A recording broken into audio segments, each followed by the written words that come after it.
recipes to share. So many cooks in the kitchen with meals for you to prepare. We've got fruits and grains, veggies and beans, more healthy food than you've ever seen. So many cooks in the kitchen, plant-based meals to prepare. So many cooks in the kitchen with ideas we're happy to share.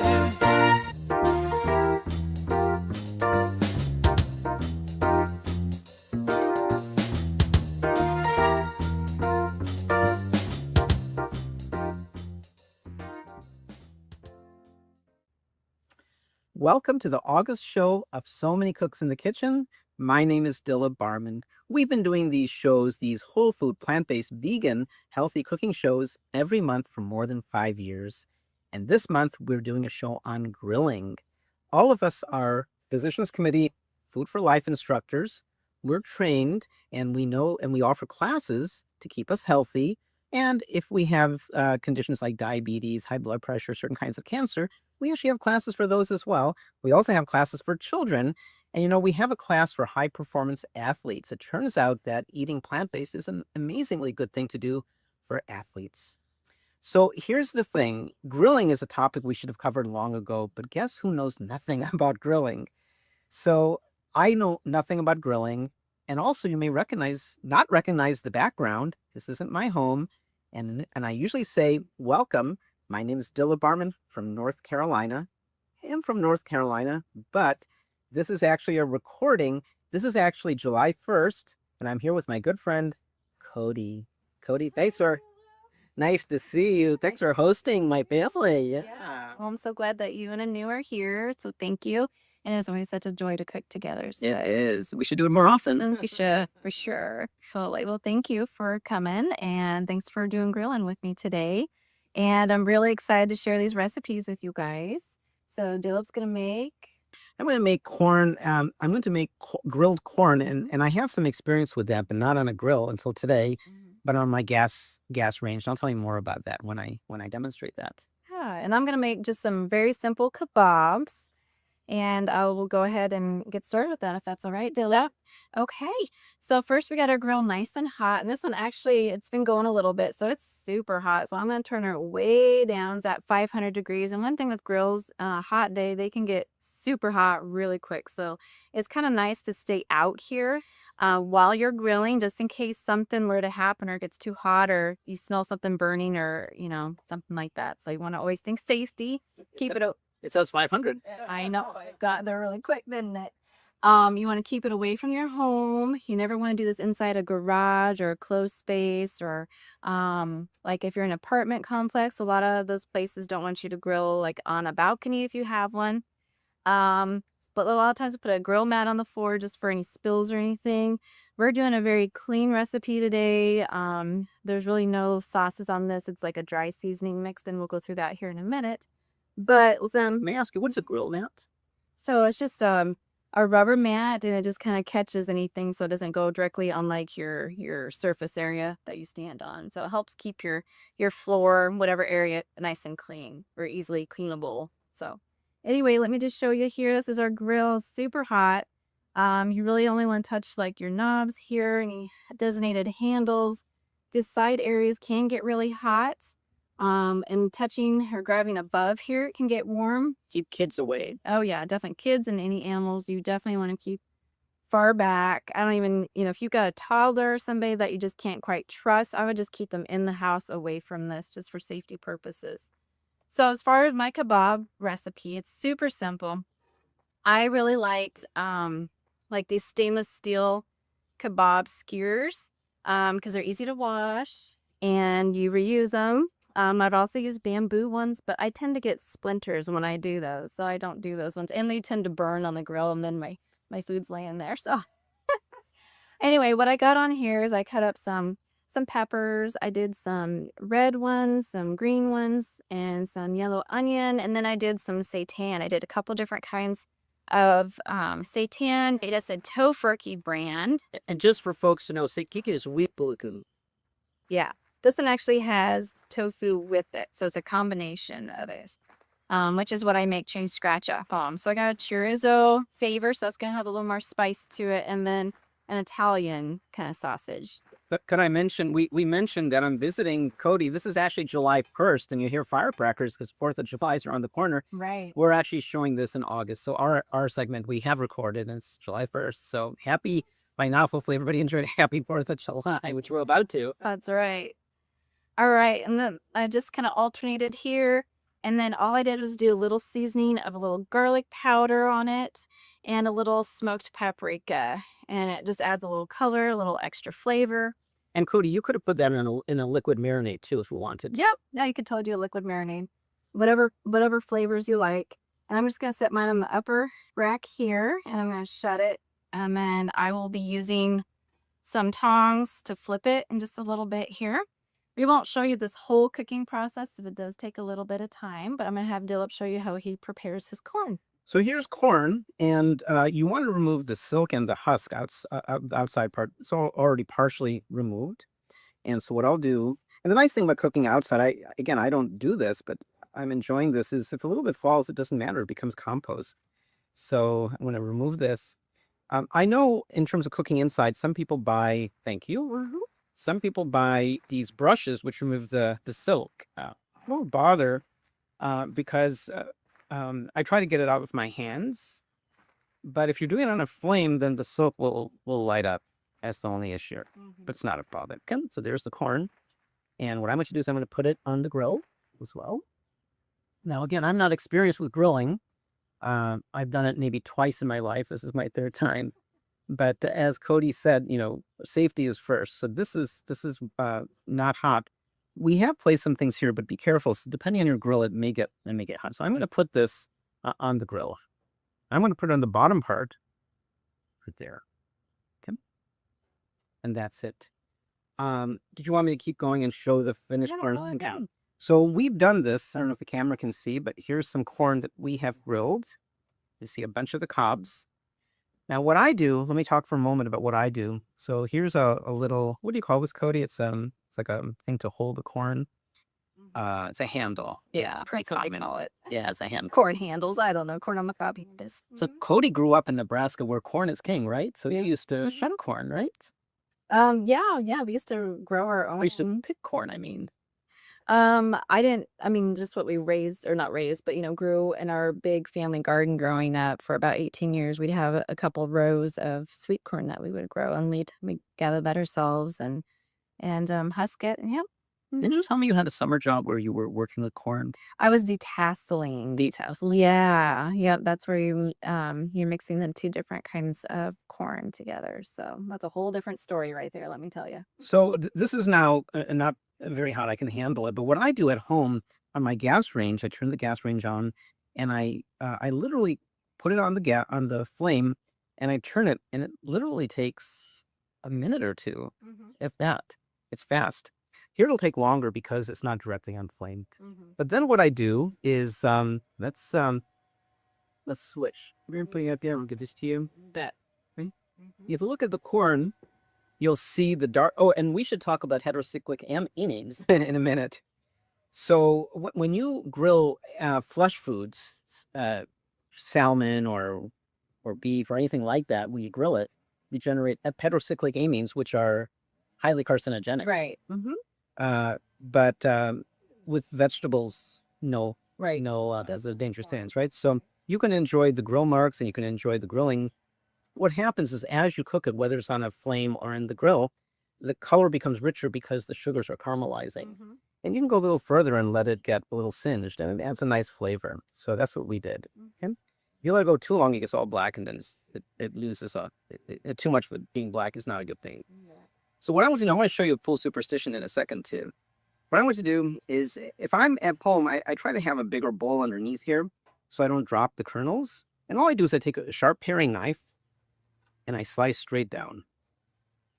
And at home, what I do is, in North Carolina, we've been getting corn for a while now, for a few weeks, but not yet in Nebraska.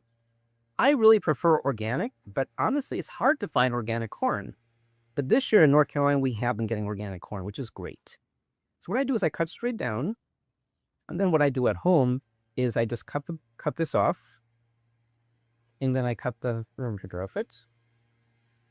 My mom isn't. My parents are immigrants from India, and old countries have a lot of superstitions.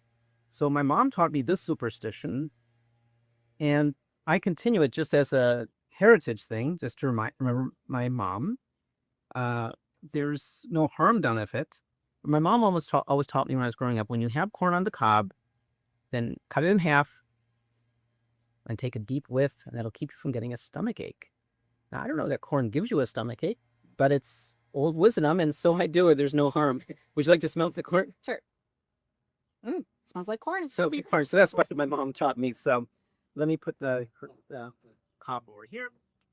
And then I went to, with my wonderful assistant here, I'm going to scrape the corn into the bowl. And you're almost done.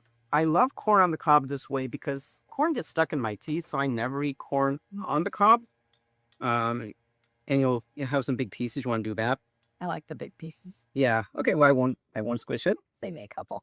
And then sure. And the lemon. I got this, and then the lemon's right behind me. So here's the lemons. We use some zest earlier. That's why it's. And what I'm going to do is I'm going to squeeze the lemon.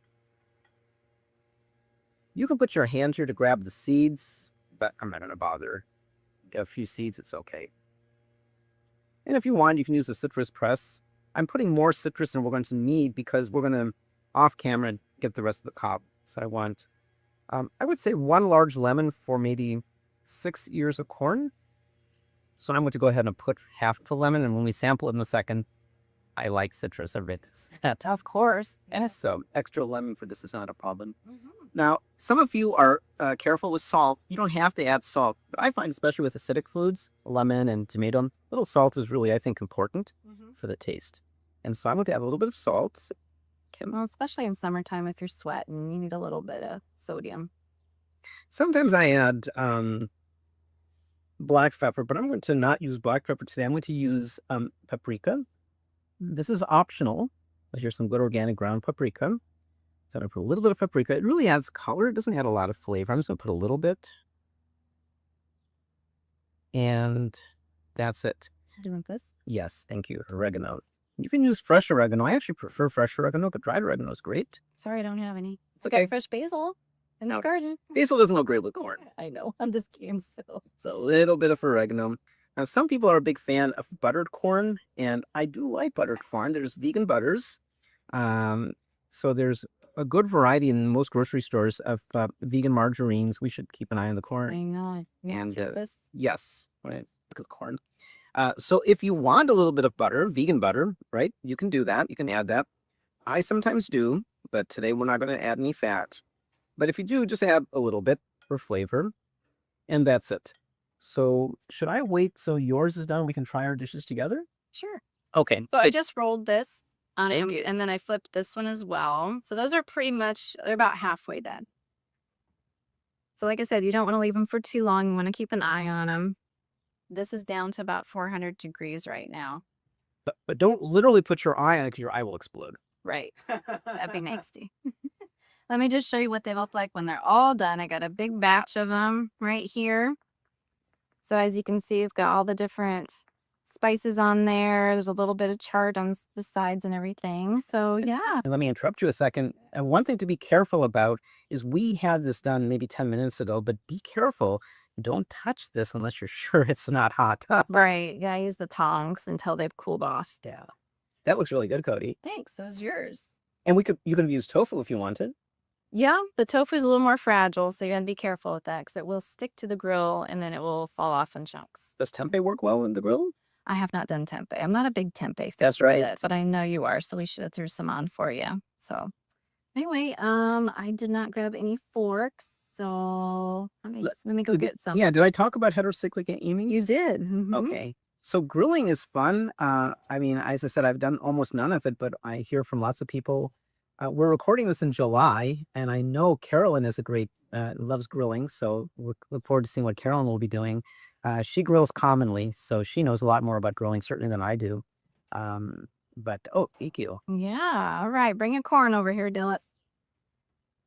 All right. And what I like to do with this is just take your skewer and use your fork and you just kind of like pull down all the goodies onto your plate. How does garlic go if you put garlic on the skewer? It works great. I did it. Mm-hmm. All right. Do you want a little bit of that? Yeah, we can try both our dishes. Take a piece of the seitan and take some of my corn. Okay. That's good. All right. Thank you. All right. So that's what this looks like. Yeah. Oh my goodness. Your dog is watching hungrily. She's like, give me some of that. Mm-hmm. Your pun's delicious. A local lemon juice on there. Yeah, it's very lemony, but I added more than we need. Mm-hmm.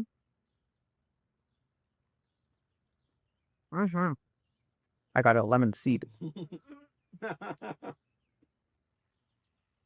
I like what the grilling does to the pepper. It really caramelizes. It tastes really good. Yeah. Thank you. Here's the wheat gluten. Wow. It's hard and crispy. Is it too hard? No, No? Soft on the inside? Mhm. Okay, good. grilled onions, wonderful. Yeah. I love grilled onions. Mm. Mm-hmm.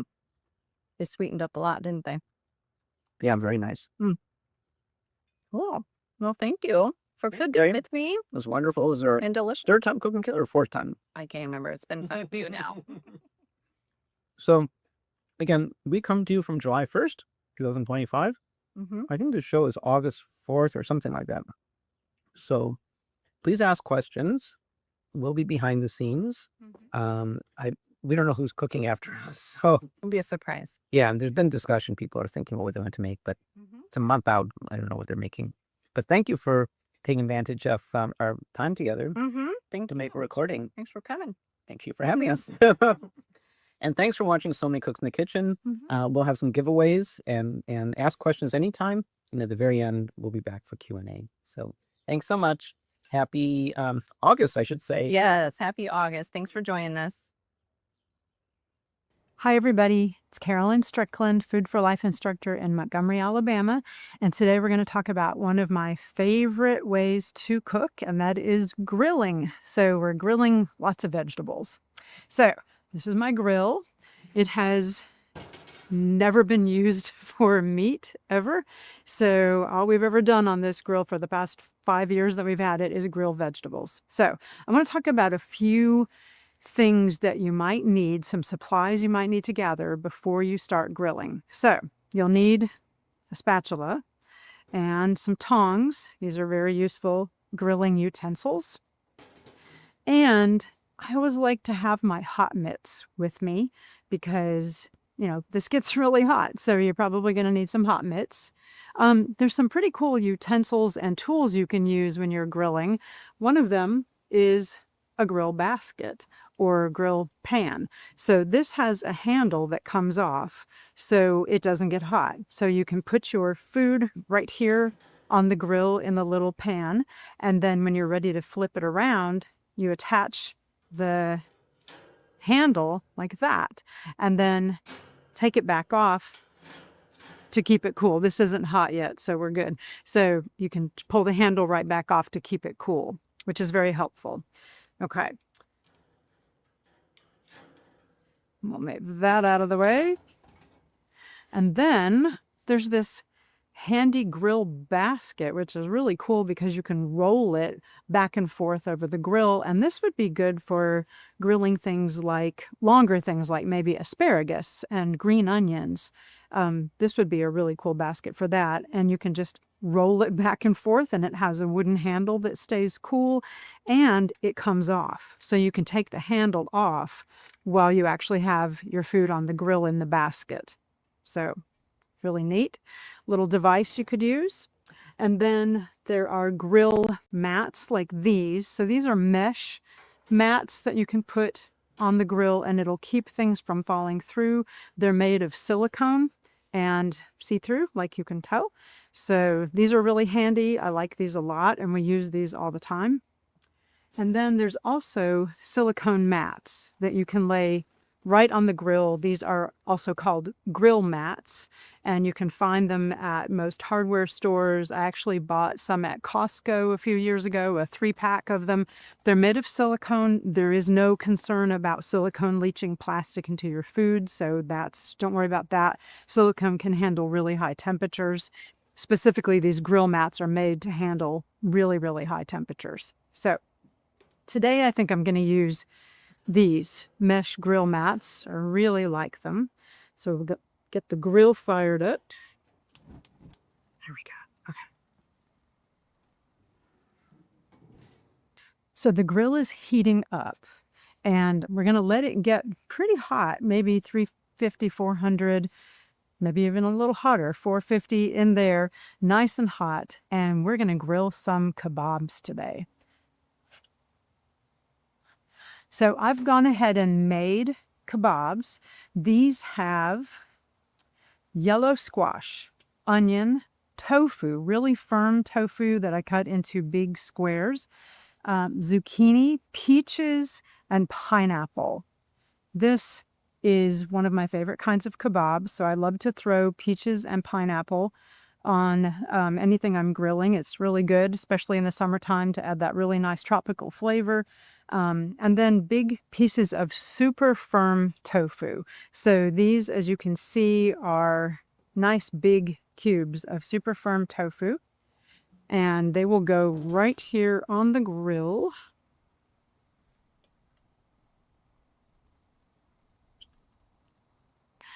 So while they're cooking, we're going to go ahead and put the lid down to keep the heat in. Let's check and see how they're doing.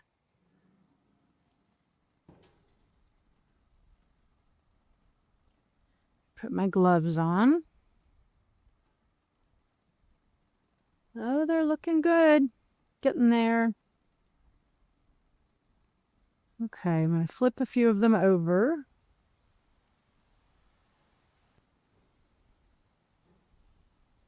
They're starting to get brown. Perfect.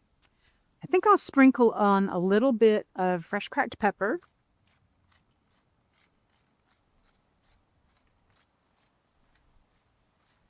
And maybe some garlic powder and onion powder.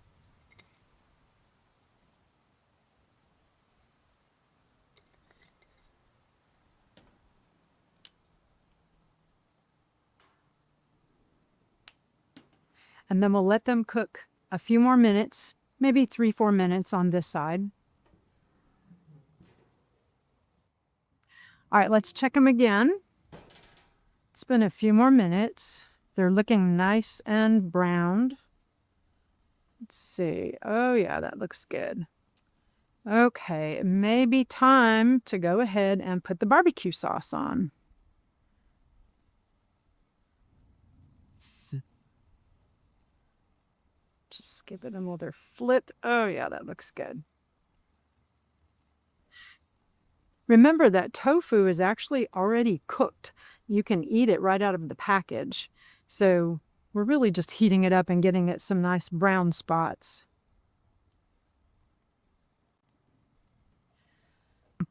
Okay, so I have some barbecue sauce in a little cup. I'm just going to start basting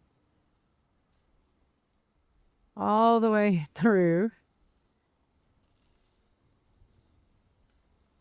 Get every piece nice and coated with barbecue sauce. I'm using a Sriracha barbecue sauce from Trader Joe's. You can use your favorite barbecue sauce, perfectly fine.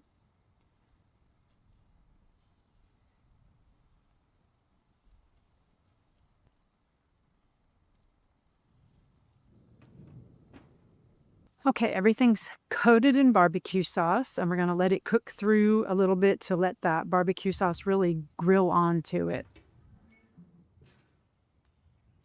All right, let's check and see how they're doing. Beautiful, and it smells so good.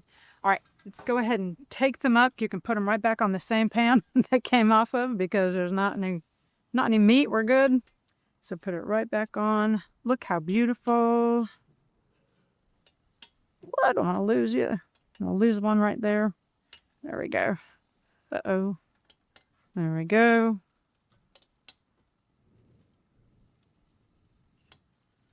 Oh, look how beautiful. Okay, slide them that way. Make some room. Look how beautiful. Oh my goodness. That looks so good. So delicious. Okay, and then you could serve it on a bed of lettuce or a grain of some kind with a little extra barbecue sauce. It would make a really good plate, really good salad. One other really cool tool you can use is one of these big iron, it's a griddle pan and a grill. So you could use this flat surface so things don't fall through and they don't stick so much. Or you could flip it over and use the, obviously this is very well used, but use the grill side. We have one other quick thing to show, which is some big round zucchini steaks and some eggplant steaks. So that would be really good. Probably I'll use the mat so it really doesn't stick. Okay. Add these. Oh, there we go.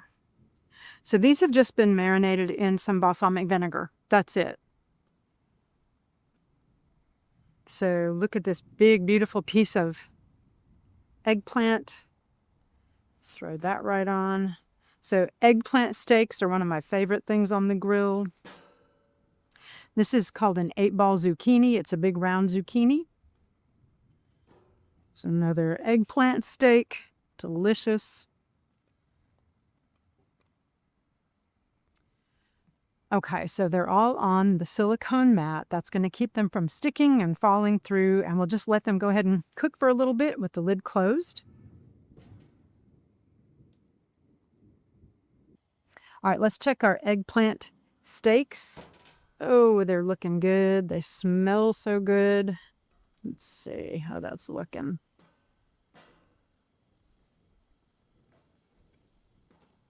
Oh yeah, nice and browned. Look how beautiful these steaks are. Oh my goodness. That's zucchini and eggplant steaks, just marinated with balsamic vinegar. That's it. Delicious.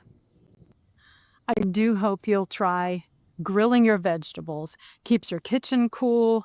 It's a great way to spend some time outside. Thanks, Carolyn. Thanks for all those tips on grilling. They'll really be helpful for me and for everyone. Hi, everyone. I'm Susanna Dickman from Evansville, Indiana, and you can follow me at Eat Plants Be Well on Facebook and my website. Today, I'm just going to show you how to grill two of my favorite vegetables, carrots and zucchini. I just like, you know, if we're grilling burgers or tofu, I also like to make sure I add on a ton of vegetables. And then I either like to make a sandwich with them, put them in a wrap, or just have them as a side dish with my other things. So I am going to make actually a carrot and zucchini sandwich because I love, especially carrots, I love, and zucchini we know is in abundance during the summer. So the first thing I'm going to do, my grill is hot and, well, my panini press, but you can use a grill outside. And I am just using some aquafaba, which is the liquid from a can of chickpeas, to wet my grill so that things won't stick. And I find that it really works well. So let me get that on there. Then I'm going to go ahead and put my carrot slices. I cut the slices into about a 1/4 inch thick. Use a mandolin. Be very careful using the mandolin. But go ahead and use that because that will make it easier. You can see some of these are a little thinner because they're from the end of the carrot. I'm going to sprinkle on just a little bit of seasoning, and here's where you can really choose to use whatever flavors you like. I added just some garlic powder, some smoked paprika to give it that smoky flavor, and then some salt and pepper. And then I'm just going to drizzle a little more aquafaba on there to get the spices to stick. You could, if you wanted, marinate your vegetables, but sometimes I just want an easy sandwich and I just go ahead and do this. So I'm going to put it down. You want to grill them to your preference. I like when my fork can go through the carrots so that they're a little bit tender but not mushy. You don't want them too hard, but we're going to let those grill for a couple of minutes, and then we're going to turn them over. I just wanted to show you, I love to make a sandwich with sriracha mayo, and this is a homemade sriracha mayo, and you will see the recipe in the recipes.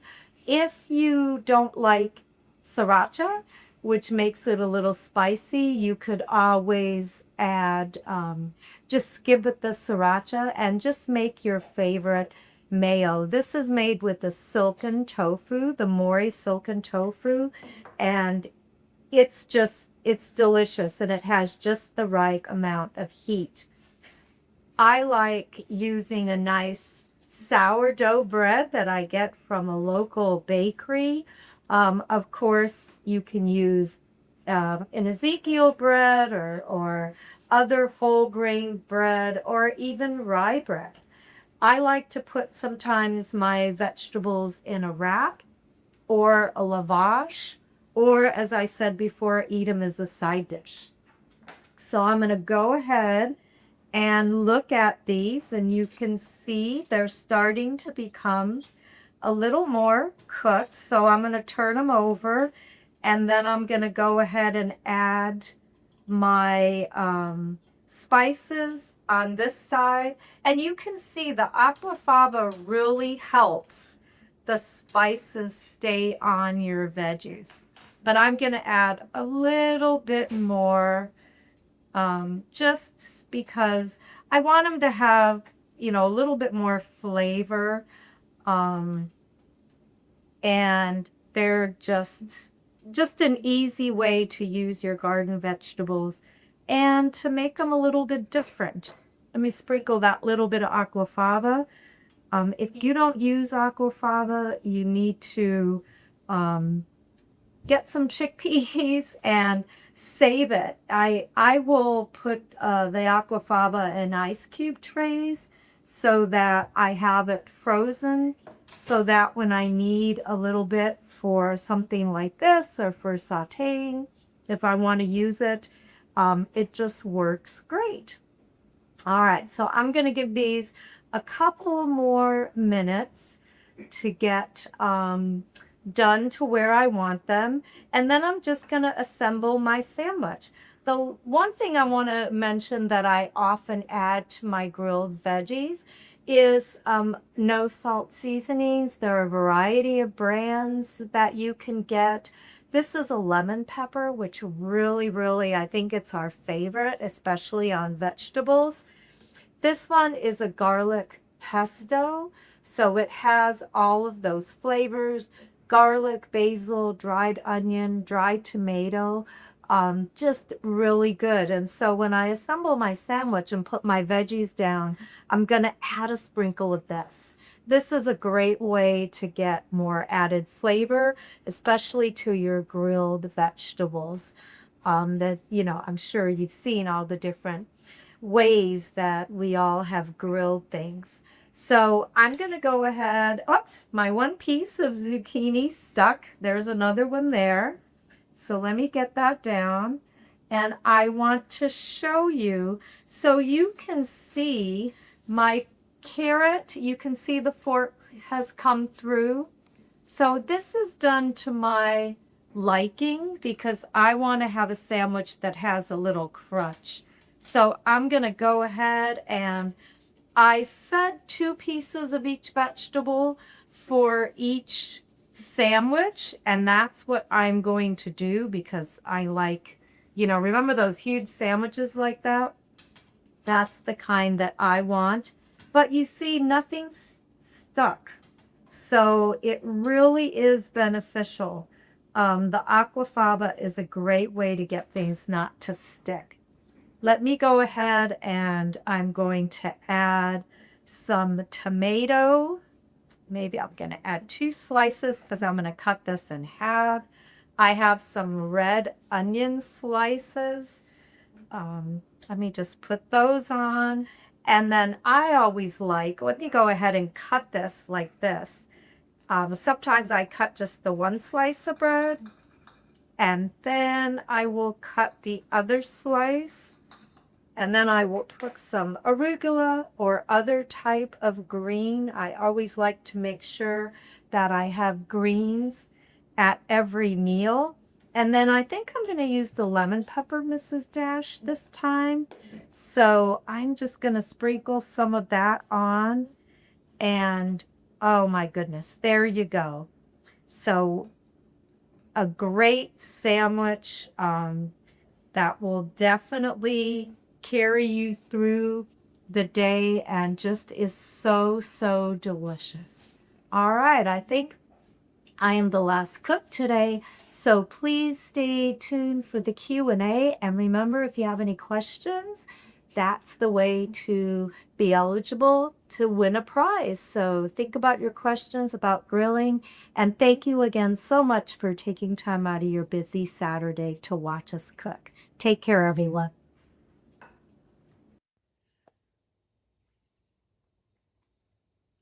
Hi, everybody, and welcome to my daughter's garden in Beverly Farms, Massachusetts. It's a beautiful sunny day, and as per our theme, grilling, I am at her ginormous charbroil, grilling 2 slices of zucchini.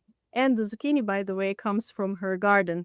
So today I'm doing grilled zucchini, which is very versatile. You can use it for many, many dishes. And now they've been here for like a couple of minutes. Ooh, it's a hot day and I'm boiling now. I'm going to turn them around. We'll look at the nice char lines. And just let them grill a couple more minutes on the other side, and then we'll be good to go. So, by the way, the zucchini comes from her veggie patch, which is behind me as well, along with the wonderful basil that I'm going to put on it afterwards. For this dish, you can use any sauce you want, but I have prepared a lemon tahini sauce, which is garlicky. And instead of salt, this time I use liquid aminos to give it just that other extra oomph. I had the zucchini marinated in this sauce for a bit, and before I put them on the char grill, but when I assemble it, I'm gonna drizzle some more of the sauce on top.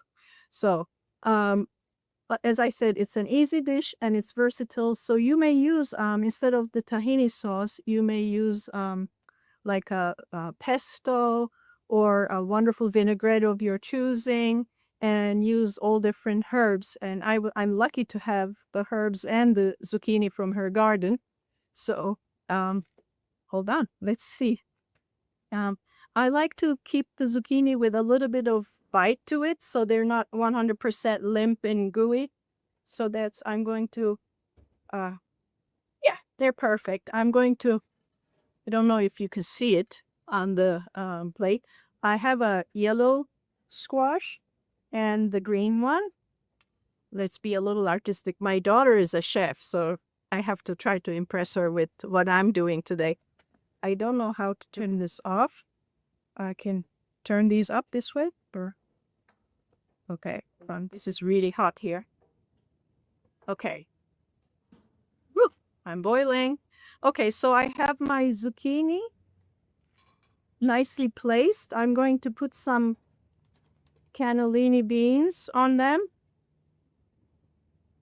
Or maybe I should just put some more dressing on the zucchini to start with too.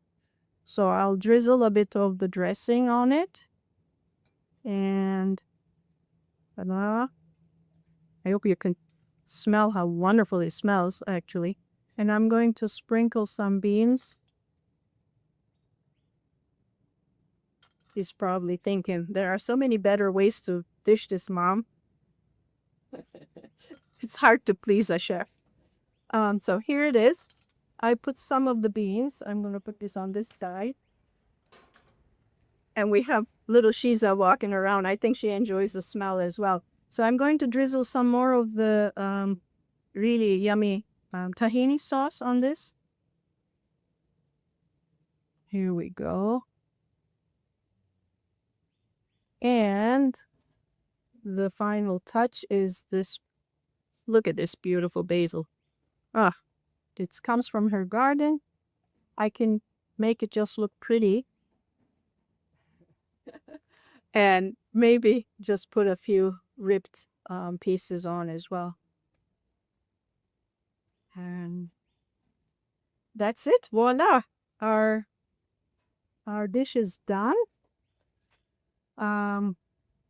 Grilling is a perfect way to use zucchini, and when the zucchini season is there, you have a cajillion more. I don't know if you can see this really well. It smells amazing. I'm gonna taste one of the beans. And simple cannellini beans with the tahini sauce is just perfect. Well, I'll see you at our next show. And who knows, I might still be in Massachusetts, or I might be back in my kitchen in Abu Dhabi. Thanks, everybody. See you at our next show. Bye. Okay. Thanks to Janin. My audio sounds a little bit weird. I don't know if that sounds better now. So let's start our Q&A. I'll bring on Carolyn is at the grill. So hello, Carolyn. And there's Cody. Hi, Cody. Hello. Hi, Cody. Hi. It was great cooking with you, Cody. And it's so much fun. Should I turn myself sideways? Let's see if that yeah, that'd be better. I can try. Hang on a second. I can figure out how. So busy summer day. So Janin had to run right after cooking, and so did Susanna. And I wanted to apologize. Shoba was supposed to be cooking. She was going to make grilled tofu 2 ways, and just this morning something came up, so she had to not participate. But we had a good show, and I certainly learned a lot from you, Cody, and from everybody else. So this is the portion of our show where some good questions have come in, and we invite more questions. Cody, would you take a list of people who asked from this point forward, and then we'll do a random drawing? Okay, yeah, I will. I'll make a list. Okay. So I'll start with a couple of questions. So Carolyn, you demonstrated some really cool devices, and coincidentally, I saw that rolling thing. I actually ran into it myself. As I showed on the show, I'm not a griller, although Cody did a good job helping to introduce me to grilling, and maybe one day we'll start grilling outside. But that roller, is that kind of thing useful indoors for working on a gas grill, on a gas stove? I suppose you could. It's really meant for the grill. I don't know. I don't know if I would do that inside. I'm not sure. Probably not. I was thinking something like that would be useful when I want to grill something where I want to, like pieces of tofu that I want to get crispy all over. And I thought cutting it into cubes and having something roll might be useful. That's what I was thinking. I was also thinking that might be useful because I demonstrated, thanks to Cody, doing corn, grilled corn. And I do that commonly at home, but I just keep turning it. And I was thinking I could put the whole cob in one of those turners on my gas stove and keep turning it. That's why I was thinking of it. Maybe. I think the only drawback would be there's only a handle on one side, unless you can find a 2-sided one, which would make it, get both hands going. But I think it would be, I don't know, it's really meant to be sitting on something. And well, one handle is fine, because I thought I would just hold it. Because that's what I do. I hold the corn by its what do you call it, Cody? The end of it? This part? You're a corn expert. Yeah, the stalk. That part? The handle, the stalk, yeah. The handle. Yeah, just the handle. Built-in handles. Yeah, if you don't cut it off, like I'm sitting here eating corn, so you have the little part at the end you can just hold on to.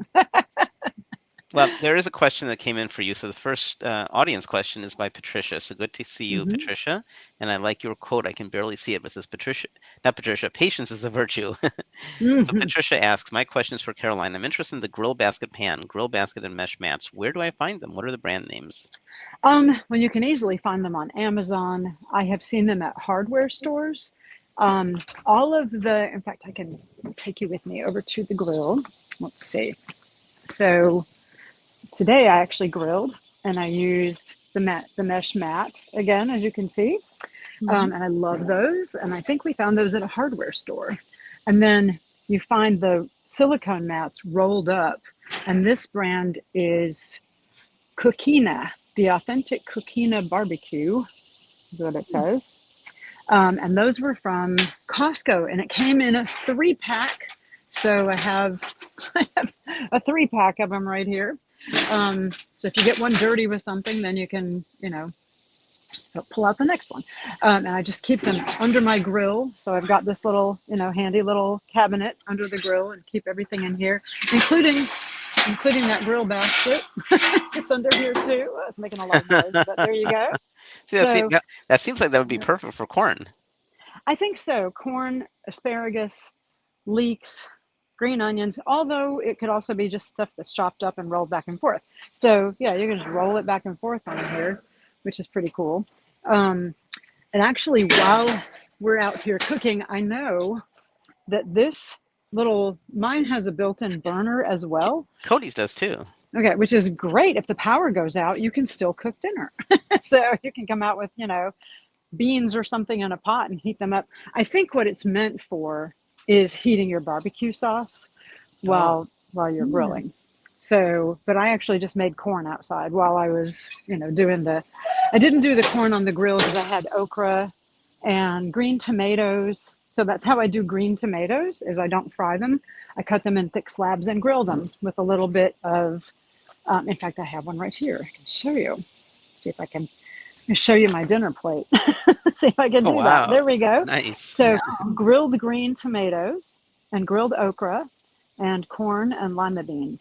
Nice. So can you see that? Yeah. So grilled green tomatoes are fantastic and taste like that Southern favorite fried green tomatoes, except they're not fried. They're just grilled and they're delicious. So now yeah. Lisa has a couple of questions also for you, Carolyn. Mhm. She asks, are the mesh grill mats meant to cook foods directly on top? Do things stick on them if you don't use something like aquafaba? They do not stick. Nothing sticks. If something leaks out of it, like let's say I was cooking one of these green tomatoes and some of the juice, dripped out of it, or some seeds or a little piece of the tomato, it might get stuck in the little holes, but it's a silicone mat, so it's really easy to get it back out. In fact, I grilled last night and then I just kind of soaked them in hot soapy water in the sink for a little bit and just shook them off, and the stuff just comes right off. So, they're super easy to clean. I just air dry them and just throw them right back on the grill. Lisa made the comment that using aquafaba on the grill is a great idea, and I agree with her. I wouldn't have thought about that. I hadn't ever done that either. I'd never thought of it. But with the silicone mats, the mesh ones or the regular ones, nothing really sticks to them. So I don't really worry about it. If I was using my indoor grill pan, then I might, try something like aquafaba. That's not a bad idea to keep it moist and keep things from sticking. But nothing sticks to the silicone. Earlier in the show, by the way, Lisa asked, I don't know if you saw her comment, but she asked for your recipe for your spicy tofu mayonnaise. So that's not in our document, but if you could share it, that'd be nice, either through a comment or maybe we can add it to the document. Was that Susanna's sriracha Oh, mayo? yes, it was. Yeah, I know which one it is though, so I can probably share it. It's probably the silken tofu one that we use with the Caring study. So I would think it's probably that, and you would just add sriracha to it. So okay, cool. But, I mean, really any vegan mayonnaise, a cup of it to however much sriracha you can handle. So if you want just a teaspoon and then taste it, sometimes I add a little lime juice to it as well. I mean, it's really more by taste than a recipe. Do, So if do you guys find, both of you, do you find that, because I know Cody, in your home you like spicy foods as well, that that you can ramp up? And the reason I ask is the cruise that we've presented on several times, they gave me a gift of the spicy Caribbean hot sauce, and it's really spicy. And when I first opened it, I found it really, really spicy, but I've been using it over time, and now I don't find it as spicy. So I guess your taste buds acclimate and become more used to if you keep giving it spiciness. And that's I true with mean, Dilip, you're Indian, don't you? You should like there are a lot spicy of Indian stuff. people who don't like spicy food, though. Really? Yeah. Okay. I would have figured you'd have been weaned on spicy food. Well, my mom figured what would she didn't she wanted to introduce me to American food, so Okay. Yeah. We're kind of wimps here in this country compared to like spicy, actual, really authentic Indian food. We are very much wimps in this country because I have tried some Indian food that can make your hair curl. So, Mexican yeah. as well. Mexican too. Yeah, you're right. Yeah, it's a You're different right. kind of heat, different kinds of peppers. Uh-huh. And Thai can be Yeah. super hot. Yeah. Um, True. Cody, what do you think about that in terms of acclimating? I know, like when I got married, it's interesting. My wife, I used to eat pretty spicy food when we got married. My wife actually didn't, and she is, I never lived in India. She is from India. Mhm. And then we've switched. Now she likes much spicier food than I do. And so it seems to me that your palate can change over time, Mhm. Yeah, I accommodating agree. more or less spice. Yeah. Yep, Mhm. kind of what you're used to. I think Yeah. I used to be able to tolerate more spice, but that was before I had kids. And, when you're cooking for kids, usually you don't add as many spices in there because otherwise they turn their nose up and say it's too spicy. And it's really not. Mhm. But then you get used to that as well. And then then you're more sensitive. So I've been trying to incorporate a little more heat into my own spices for my dishes, my personal like extra seasonings and stuff, just because I enjoy it a lot. So, and then the Yeah. kids, I'm trying to get them used to it a little bit, but more of a challenge. Janice has this question. Good to see you, Mhm. Janice. I found that many grilled foods seem to get cold quickly, and I don't know why. Any tips for keeping foods warm, or are grilled foods meant to be eaten immediately? Now, you guys know far more about grilling. I'm going to throw something out which may not be correct, but I'd love for you to answer this. My thought is, I know when I cook something quickly on my flame, like on the gas, then maybe it gets charred on the outside, but the inside can still be cool because it's so quickly that you're heating it. And I'm wondering if there's something to that here. I wonder if you guys have some comments on Janice's question. I would I think. say like get it in a heat safe bowl if that's what you're Mhm. serving, or some kind of like heat safe dish, and then get a lid on top of that. That will help keep Exactly. the heat inside. Um, Possibly you could put it like in your oven on warm if you're like Mhm. expecting guests a little bit later, but you don't want to have to grill while your guests are there. Maybe keeping that, just Mhm. keep everything nice and warm and fresh tasting. That may help. Mhm. Yeah. Or if you don't want to heat up your oven, then you could put it in a crock pot on keep warm. Mm-hmm. That could work. But I agree with the idea of just keeping a lid on things because, in fact, I can show you this. This is a crazy thing that we do on our grill. This is not technically a grill tool, but we use, if I can get it out, this is nuts, but it's an old Farberware cook set, and it had like a plastic top on it and a plastic handle. We just removed the plastic top and the plastic handle, so it's just metal. You can see that. There it is on the grill. And then we just grill things in it sometimes that we want to keep moist too. So, and then keeping the lid on it keeps it perfectly warm until we're ready to eat it. So, things that you want to keep moist, like possibly okra or other vegetables, just trying to keep them from getting dried out, like eggplant, okra, onion, zucchini, things like that. If you grill them in a container like that with a lid on it, it's almost like doing like a tandoori oven kind of idea, Dilip. What I'm So, thinking too is when I make pizza, I have a pizza stone in my oven and it radiates heat. So I turn my mhm. pizza on nice and hot, 450 or so, until the stone's nice and hot. And then I put the pizza right on the stone and it gives you a crispier crust. I wonder Sure. if you could take a small stone Yep. or can you? And then you can put that in your grill and then put? You can. Okay, good. And then you can Yeah, put that. people make pizza on the grill all the time. Sure. No, And no, putting that's a what I'm. stone. Yeah. That's what I'm saying. What I'm saying is you have a stone, and then what you Mhm. do is when you're done cooking, you put it, like Cody said, in an Oh, oven. But instead, you put that in a container and you put the food there, so the stone would radiate heat. I'm wondering if that would be a technique you could use. yeah, you could do that. Absolutely. Just have to be real careful taking that hot stone back inside to your oven. Well, Gloves. but not to your oven, Gloves. but to put it into a heat-sensitive, a heat-safe bowl. Right. Right. Yeah, I wonder if Yeah, that you would work. could. If So, you have a small, yeah, if you have a small yeah. stone. I've actually seen those. They're called warming stones. Okay. So, yeah, you can actually buy a warming stone. Usually they're used for keeping bread in a bread basket That's warm. what I'm thinking. Yeah. So Yeah. my mother used to have one of those. I think she still does, where it was shaped like a little basket, and it Okay. came with a basket, and then you heated it up, put it in the basket, and then put the bread in a little cloth thing right on top of it, and it keeps the bread warm. So You're same idea. you're the Yeah, expert at kitchen devices. You have I so have a many. lot of I have a lot of Your devices. kitchen Yeah. isn't much bigger than mine. I don't know how you do it. I should look more carefully at how you organize things. I've only been in your Yeah. kitchen once, right? I know, I know.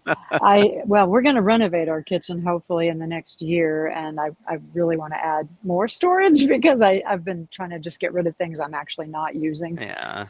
or putting them, in the garage storage. If I only use it once a year or something, then get it out of the kitchen and put it Yeah. somewhere else. But Cody, you also have a yeah, good collection, but you have two spaces, so you have a little bit more space to spread out.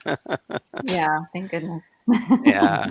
I'm kind of out of space for for getting appliances. So if there's another appliance, I'll have to figure out, where to store it or what to get rid of. I know. I recently got a Ninja Creamy to make ice cream, and oh my goodness, Is it trying to better figure than out where to put Vitamix? it. It's it makes things in pints. So it's already in a pint, and you just take whatever ingredients you wanted to put in your, Okay. like oat milk and peaches and cinnamon and a little agave or maple syrup, and then whirl it up and freeze it in the little pint. And all you have to do when you're ready to make it is put it in the machine, and it actually whirls it into, ice cream or whatever, depending on what you're trying to make. But it has like a gelato setting and a ice cream, a light ice cream, and acai bowl setting. There's just like a bunch of different settings on it. Let So let me kind of ask a cool. question, and anybody in the audience, we're still taking questions from the audience for our giveaways, but here's another question for both of you. When you grill, because I was chatting with Cody while we were watching, um, w- uh, can you talk more about flavors? Like the limited grilling I've done, I remember I bought some hickory wood or something. So how can you influence the flavor of what you're cooking with additives like certain kinds of woods, alder wood? And how do you do it? Do you have to buy these flavors that are already in things like wood, or can either of you guys talk a little bit about flavoring your grilled foods? With something like a smoker, like smoking wood. Is that what you're talking about? Or what I did is I had already there was wood that was already flavored, and I just put that on my grill. I've grilled like 3 times before in my life, so Okay. I know next to nothing about grilling. Right. So they do have these little boxes. They're metal boxes that you can buy with a bunch of Okay, holes in them. And then you would take mesquite or hickory or whatever kind of wood chips you're trying to grill with, and you soak them in water so they don't just burn up. And you okay, want it to smoke. And so wet wood smokes, and dry wood just burns up and turns okay. into, and it just goes away. So you want to soak it for a And that's while what I did. I first, just put the dry wood there, and and then I it was just wondering why burned up. I didn't wonder why I didn't get much flavor. Exactly. So yeah, so they have these little boxes you can buy. It's just a metal box that's I forget what it, probably just like a wood chip smoker box or something. Like you can go on Amazon and look it up. Um, and they're small and they have little holes all in them, and you just soak a handful of chips. So mesquite, hickory, whatever, Okay, soak it, and okay, then put it in the box and put it underneath the food onto wherever the flame is coming from. And so for mine, it's a gas grill, and I don't know, it'd be hard to do. I guess you could just put it right in the back on one of the burners and then close the lid. So that way, as the wood heats up, it starts to smoke and hmm, steam, and that flavor infuses your food that way. mm-hmm. So, And yeah, that's I an mean, acquired taste too. I yeah, generally don't like things that have very strong smoky flavor, but some people I know right. do. And you could just add smoked paprika and you're good. So, yeah. Yeah. Yeah. I mean, that's how we do it. We haven't done that in a while, though. Smoky is fine. It's okay. It's not, I'd rather add other flavors, like, throw in some curry powder Herbs, or some lemon pepper or fresh yeah, thyme ta- and rosemary, tarragon or something. Yeah. Sure. Lee So, has. Sorry, Cody. Did you want to add to that at all? No, I mean, I totally agree with what Carolyn was saying about, adding it on your grill. Just a second. Yep. Sorry, Nora's you know talking. where that smoker box is? But I've done some smoking before too with seitan, and yeah, that's what you do is you soak your wood, and that's what Mhm. gets all smoky, and yeah, adds the flavor. Brian's looking for the smoker box so I can show it Okay. to you. Not really sure if it's in the garage or under the grill. I don't know. Good to Maybe see in the you. garage. Good to see you, Lee. So Lee has a question. So Cody, please add Lee to our list as well. The aquafaba is a great idea. Is it possible that it could burn? And I was thinking that too. Could you put the aquafaba on a barbecue? I think it might burn pretty quickly. Honestly, that's probably why I've never used it. But I usually toss things in broth, like a low sodium vegetable broth to keep them moist. Um, I don't know if it would. I've never tried it, so now I want to try it. But I do have a feeling it might burn faster than broth would. I don't know. Mm-hmm. Mm-hmm. Hmm. I don't What know. What do you guys do in the winter, especially you, Cody, because you're in Nebraska where it's very, very cold. So is grilling an option for you in the winter? I would think not. No, if it's snowing out, I'm not grilling. You surprised me that you would. Can you You're imagine me all like in in my shorts and overalls t-shirt. and Yeah. everything all bundled up out there trying to get the snow off my grill and then get it going and then come to Right, find out I'm out of propane. right. Well, if the power goes out, it's a really good option. Yeah, at least go Yeah. out and have Yeah, well, something warm. you can So, grill year round, Carolyn. yeah. I'll tell you a quick story about Cody. The first time I visited you, and I drove from when I left Omaha. I drove south to Kansas City, and I grew up in cold weather. I grew up in Connecticut, but you guys get colder weather than we do. And I had a long trip in front of me, so I said bye to your family, and I threw my jacket in the side, car next to me, and I was in the seat next to me. I was by myself, and I was driving. And I figured I'll have to stop at some point for gas, and it's no problem if you're driving for an hour or two and then you get out and get gas for 5 minutes. It's not a problem. But it was windy. It was so windy and was so cold. I got out to pump gas. I've told you the story, Cody, a few times. I got out to pump gas, and the wind was so cold. I jumped back in my car, and even for those 2 minutes I was outside, I needed my heavy jacket. And I bought that jacket just for that trip. Here in North Carolina, we can get away with it. You're on a long trip in the coldest weather we ever get, and you stop for a leisurely stretch. You keep your jacket on. You just kind of stretch and walk around for a few minutes. No big deal, but not in Connecticut, not for a long time, and definitely not Nebraska. No. So Lee is asking, could it burn? Can you put it on a barbecue? The aquafaba. Yeah. Yeah, I don't know. I haven't tried it. Like I said, I just usually use low sodium vegetable broth, but I don't know. I'll try it now.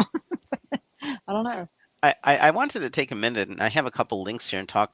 Cody and I talked about heterocyclic amines, and in our training as Food for Life instructors, we learn about a study that Physicians Committee that we're part of. We're Food for Life instructors, and maybe in a minute we'll have one of you, maybe Cody, tell us what Food for Life is. But we learn about an important study that Physicians Committee did. I guess Neil Barnard did, Dr. Barnard, about if you take animal foods. But not plant foods, and you grill them, then you generate these highly carcinogenic heterocyclic amines. And what they did is they got takeout food from a variety of restaurants, and 100% of them had they're called FIPs, I think, and one of you can explain what a FIP is. But 100% of them had them, but zero of the eggplants or mushrooms or tofu or tempeh. So one of the lessons that I remember hearing is we're not recommending eating any animal foods for sure, but purely from the heterocyclic amine point of view, if you are eating meat, which we don't recommend you do for sure, then some people think grilling food is healthier, but absolutely not. It turns out to be more carcinogenic. So don't eat meat, but if you do eat meat, don't eat meat. But if you do eat meat, don't grill it. I So, love the way Dr. Bernard puts it. He says, grilling animal flesh, animal protein can create carcinogens called heterocyclic amines. Anytime you see those little dark lines on the meat, that's heterocyclic amines in there.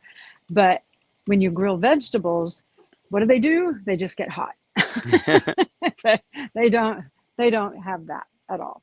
So it's a good So question though. But So I'm posting a couple links. So we love Nutrition Facts, Michael Greger.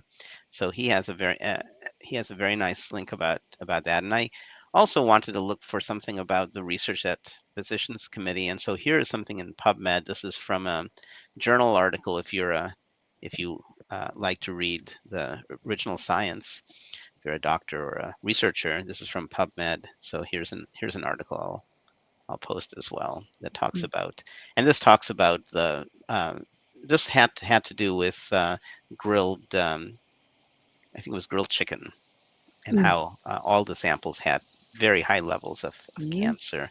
It always breaks my heart when I have a friend, and this includes friends from India or relatives from India, who may not be meat eaters, but they're eating dairy products and other animal products. And I like to always be sensitive. I don't want to say, see, told you so. I never do that. But I like to make sure they know that one thing they can consider doing now that, some of them do have cancer is to start looking at maybe replacing their animal foods with plant foods to drastically drop their chances of recurrence, or as a good way of managing it. In fact, all of us teach a cancer class.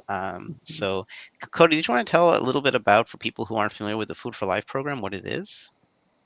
Sure. So Dilip and Carolyn and I and all the So Many Cooks are Food for Life instructors. So it means that the Physicians Committee for Responsible Medicine.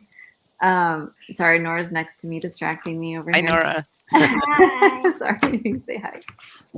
hi, Nora.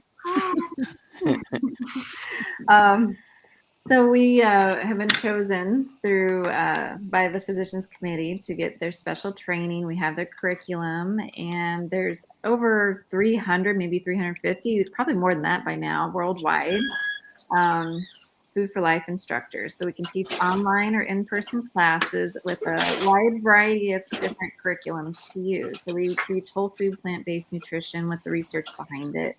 And it's just a beautiful way to reach new people and meet you guys. And it's just my passion to teach these classes. So, yeah. They're great, and I recommend you look up fflclasses.org, and we have so many instructors, and if there's not one in your area, then see if they offer, there's some online classes, and we all offer at a different frequency. I used to offer them much more, but I think one of the banners showed that I also teach math, and I helped open my own math school, and this is going to be my 4th year, and I'm at the moment really putting a ton of time into that. Wow. And so I love teaching food, but I also love teaching math, and at some point I'll be teaching more. I'm hoping to have in another month and a half here in North Carolina a breast cancer class, and I taught a class for athletes recently. So I am teaching some, but not as much as I used to. I think Cody and Carolyn, you guys teach a lot more classes than I do. I teach a lot. Yeah. Well, as part of that research study now, I'm teaching pretty regularly. So, yeah. And Cody's lucky because she's in healthcare, so she can reach people who themselves can reach many other people. So we're really glad. And you too, Carolyn, because your husband's a doctor. He's a professor of medicine, actually. So that's great. Yeah, we're hoping to start a teaching kitchen here. So that's excellent to hear. Teaching classes there. So once we get that off the ground. That'd be great. Now, it's good to see Hyacinth. Hyacinth is asking some questions. Hello, Hyacinth. Is grilling a good thing for us to eat? And more, I always hear that the grill is bad for our health. And we've kind of talked about this in terms of heterocyclic amines. So if you are, of course, we're recommending eating this much animal food, 0 animal food. So for those of our friends who are eating animals, grilling is actually not a good choice. If you're going to eat animals, don't grill them. The muscle mass generates these highly carcinogenic compounds. So yes, I'll definitively say if you're eating animals, grilling is bad for your health. But then having said that, I'll defer to my experts here, Carolyn and Cody, who know much more than I do. Why don't you answer the question? For those of us who are fully plant-based, is grilling bad for your health? Not if it's from plants. Nope. They just get hot. They just get hot. They don't create heterocyclic amines. We're good. They just get hot. Even if they have those little char marks on them. They don't have Mhm. heterocyclic amines because there's no animal protein. So you're good. Yeah, I don't have a problem with it. And Hyacinth, I just posted a few minutes ago. This is if you want to take a look. This is a research article, a science article that was published in one of the cancer journals, and it talks about what we're saying in terms of looking at. There was a really good, like, for general population article. I couldn't quite find it. Maybe one of you guys can find it, that PCRM published about grilling foods. Maybe Hmm. VRG, Vegetarian Resource Group, has as well, and maybe others have too. Hmm. But yeah, I don't know much about grilling, but as Carolyn and Cody have said, that if you enjoy grilling, you like the taste, you like the char marks, and you're fully plant-based, go to Right. it. Yeah, Right.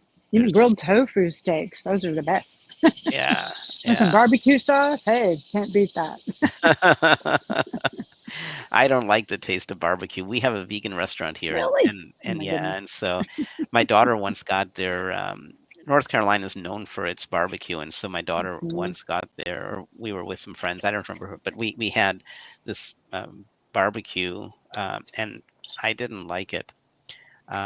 It's funny. Years ago, you would think she would know better, but years ago, before I was married, I was dating, and this young lady from out of town showed up, and she gave me a gift of barbecue sauce, and it wasn't even vegetarian. Oh, okay. What did it have in it? I can't Anchovies or remember. something? Yeah, something like that. Mm, I yeah. can't remember. So, Oh needless to say, my. I moved on. Right. Oh. Oh well. Maybe she's vegan now. Who knows? I hope so. All right. Well, let's do the drawing. We have Cody. Can you tell me who's on the list and what the numbers are? Sure. Okay. Number 1 is Patricia. 2 is Lisa. 3 is Janice. 4 is Lee. 5 is Hyannis. Hyacinth. Thank you. Sorry.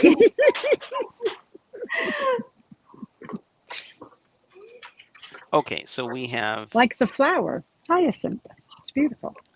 Tell you what, I teach math, and I tell my kids in math, handwriting is super important. Otherwise, you have problems. And my handwriting isn't good, so I'll rely on you. I'll just say a number, Cody, and you tell me who the winner is. Okay? Okay, because you're in the healthcare business, but your your handwriting isn't great either, but it's better than mine. Thanks for being honest, Philip. You're welcome. All right, and you're welcome, Hyacinth. So let's do the drawing. So what are our prizes? We're giving away. I actually don't remember. Let's bring the banner up and take a look. Do you guys remember what we're giving away? We're giving away a Nope. copy of Grilling Vegan Style by John Schlim and a pair of Gorilla Grip silicone oven mitts. So Cody, what should Oh, we give away good. first? Let's do the book first. All right. So Grilling Vegan Style by John Schlim. Do either of you guys have this book? No, but I have the oven, the Oh, mitts. yeah, you have So every possible kitchen thing, so I'm not surprised I in the don't have least. the book. That's true. I don't need the book. I know how to do this. You could write the book, right? Probably. All right. So we're gonna get a number from 1 to 5. Is that right, Cody? Yes. Mhm. All right. So the first winner of the book is number 2. Okay, so that is Lisa. What's Lisa's last name? I don't know. Let me Okay, look. so Lisa, let me send a message. So if you win, so Lisa's the first winner. Let me make a comment. So congratulations to Lisa, and you have to be present to win. So congratulations to Lisa on winning the book, right? Yeah. So all winners. So congratulations Must to be Lisa. present to win. Okay. Yeah. So all winners, please email. So Karen at Yay, Lisa's here. Karen at SoManyCooks.com and copy Dilip at SoMany. I'll tell you what, I've been having some email problems. Let me change the email. So send an email to me, Dilip at Dilip.info. So if you win, then so I'll have Cody's put this up. Then please email Karen and me and let us know your name and address. And Lisa, if I have it written down, but if you don't mind, just say thank you for the book. And my address is, don't post your address here, but please email it to us. And we won't spam you. We'll use your address to send you your book. So please acknowledge, I guess you have acknowledged you're here, Lisa. So congratulations, Lisa. Lisa Geisert. It's a nice name. Um, I have a vegan friend in Pittsburgh whose last name is similar to yours, Geisler. Okay, let's do another. Let's draw again. So the second prize is going to be for the mitts, and the winner of that is number 4. So who's 4? That would be Lee. Okay, congratulations, Lee. So Lee gets the mitts. So Lee, can you confirm? Let me say congratulations to Lee. So, The mitts are awesome. Gonna love them, Lee. so go Grilling ahead is and dangerous. You need them. Like it's really hot. So yeah, they can get up to like over 500 degrees. So you definitely need the mitts. yeah. I was talking to Cody when we were cooking, and as we were preparing for filming that, I asked her about that, and she mentioned on camera that you had to be careful with children or companion animals and things like that. Yay, Lee! Congratulations. So Lee, please send us your address, and we'll get you the mitts. Let's start to wrap up, and we're still taking a few more questions if any more questions come in. But I wanted to reflect on our upcoming shows. I've broached a few topics, and we haven't gotten buy-in yet. But one of the topics is that I was proposing for our next show is corn. So that might be one thing. We're open to ideas. If anybody wants to send ideas, you can reach us. Our first name at SoManyCooks.com. So corn, and then what did I suggest for? Was it pizza? Casseroles. Weren't we talking about casseroles for October? I didn't suggest that, but that's a good idea. We could do casseroles. We could do pizza. We've never done a pizza show. That would be fun. Okay. Yeah. I think I did suggest pizza because I have a really cool pizza recipe. I haven't made it in a long time that has no sauce and has no cheese. And the way I make my pizza is you have to have a really hot oven, and then what you do is I don't like making my own crust, so I buy pizza crust. And then what I do is I take Roma tomatoes and I chop them so they're all the same width, and I overlap them, and I sprinkle. I do use just a tiny bit of oil, very little bit of oil, but I could experiment with something like aquafaba or something else, but just a little bit of oil and a little bit of salt, and then I bake it. And it's really nice that the tomatoes kind of blend and essentially become a sauce. And it's so rich in flavor that I recommend no toppings, no bell peppers or mushrooms, but only fresh basil leaves. So if we do pizza, I could demonstrate that. What do you guys think of some ideas coming up? Oh, and we got a comment. Yep, Lisa. Everybody loves pizza. Yeah. Yeah, I know. And we make pizza every Friday. So. Yep. That's right. Your family does that. Yeah, their tradition. Cody, I've never been there on a Friday for that tradition, have I? You're just going to have to do that sometime. Right? We'll all come over. Be right there. I love pizza. I think I know in our group instructor chat that we brought up casseroles too in the fall. Okay. Like to do something for fall, like a casserole is probably a good idea since they're sort of quintessential American food, casseroles. It's hard to believe. It seems to me still like the year is just starting, but it's already August. Doesn't it feel like February or March or something? It is not nuts. Weather-wise. But that means since we are getting to the fall, so we'll have a September and October show, and then I think we'll do what we've been doing the last several years. We have so much in our archives, and all of us get really busy in the holidays. All of you get busy in the holidays too. So we'll probably do what we've been doing. November and December will be reruns. We'll we'll have each of us say this is one of our favorites, and we'll have holiday favorites. And I think we did Q&A. We just had a pre-recording. We ran it, and I can't remember if we did Q&A or not. Maybe we didn't. So that's probably what we'll do again in November and December. And before you know it, it'll be January, and we'll be coming up with topics for January. Dylan, hey, while I've got you live, I want to show you something. I want you to guess what these are. Oh, those are dates. Those are Bari dates. Yeah, Those are Bari they're not dates. dried dates. These are fresh dates. Isn't that the coolest thing you've ever seen? I've ordered Bari dates, and I'm on the list when they're harvested. You must have picked a company that they've already harvested them. How are they? They're crispy, right? Coachella. This is the That's where Coachella, the one I told you them. about. Yeah, it's just that I saw the email come out, and I said I'm going to jump on that right now. I did too. And I think I was one of the first, so I got them yesterday. I was one of the first too, so maybe mine is in the mail. Yeah, maybe. Can So can yeah, you eat one on camera and show us how I can crunchy it show is? you. Like this Because I is heard okay. So this one cut open and it's crunchy. Wow. very crunchy. And does it taste like it when it's ripe? Mm, not quite. It's not quite as sweet, but almost. So, and you can let them sit out at room temperature and they'll start turning brown. And when Wow. they start turning brown, they almost look like they're going bad. But they're not. In fact, my son was here yesterday and he saw one that was turning brown and he just threw it away. And I said, no, don't do that. That's when they're like really sweet. But if you just let them sit and turn browner and browner and browner, they're like the dates we know of, Oh, I like can't wait to the way get we usually eat them. them. Because I But did order them right hmm after I got the email myself.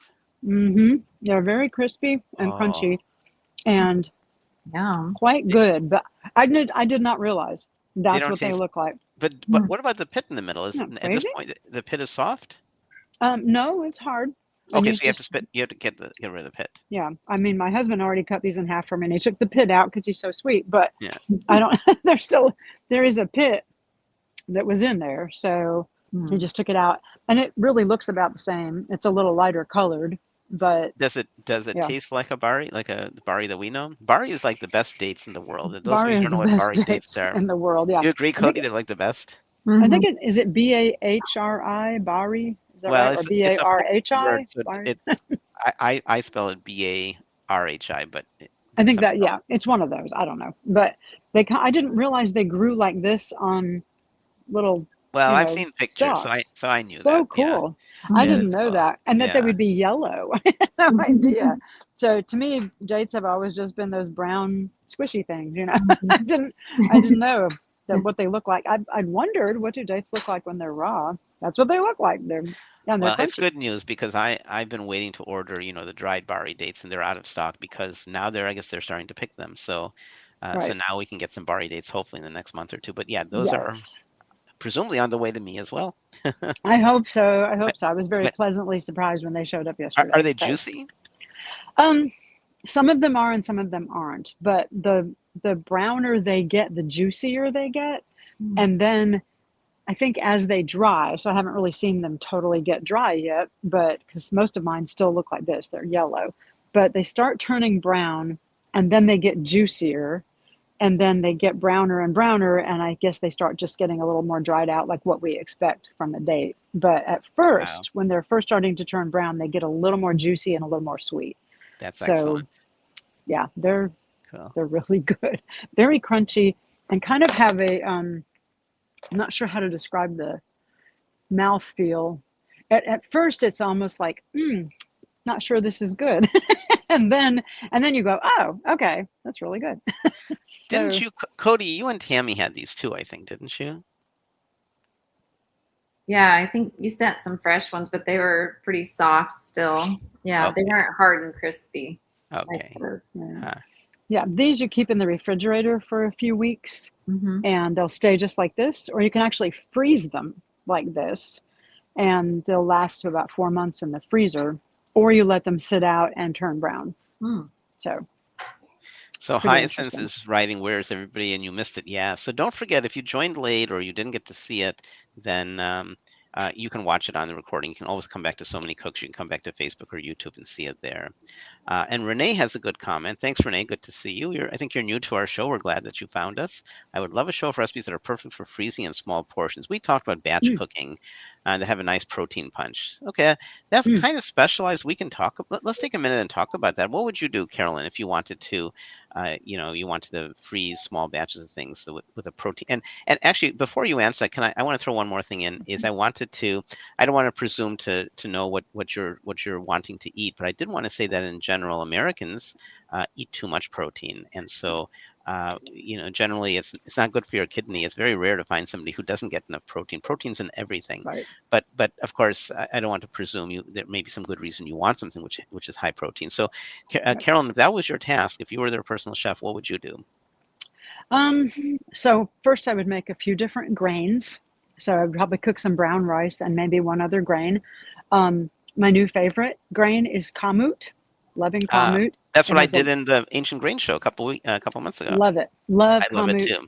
So my mother has a friend who gave her a 5-gallon bucket of kamut grain, and Five she's been gallon? grinding it. Huge bucket of kamut, and she just thought the only thing she could do with it was grind it up and make bread, which is what she's been doing with it. So No, it's so my mother juicy. is like, It's like yeah, berries. I know, but she didn't Delicious. know.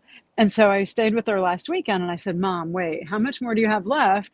And let's cook some. So I took a cup of kamut and we did it in the Instant Pot, 45 minutes, Yeah, it takes a long came time. out And you should soak it overnight fantastic. too. Well, and we didn't have time to soak it Yeah. overnight. So it's 45 minutes if you don't soak it, and about 32 to 23, 35 20, if you, oh, really? 28. Yeah, 28. Okay.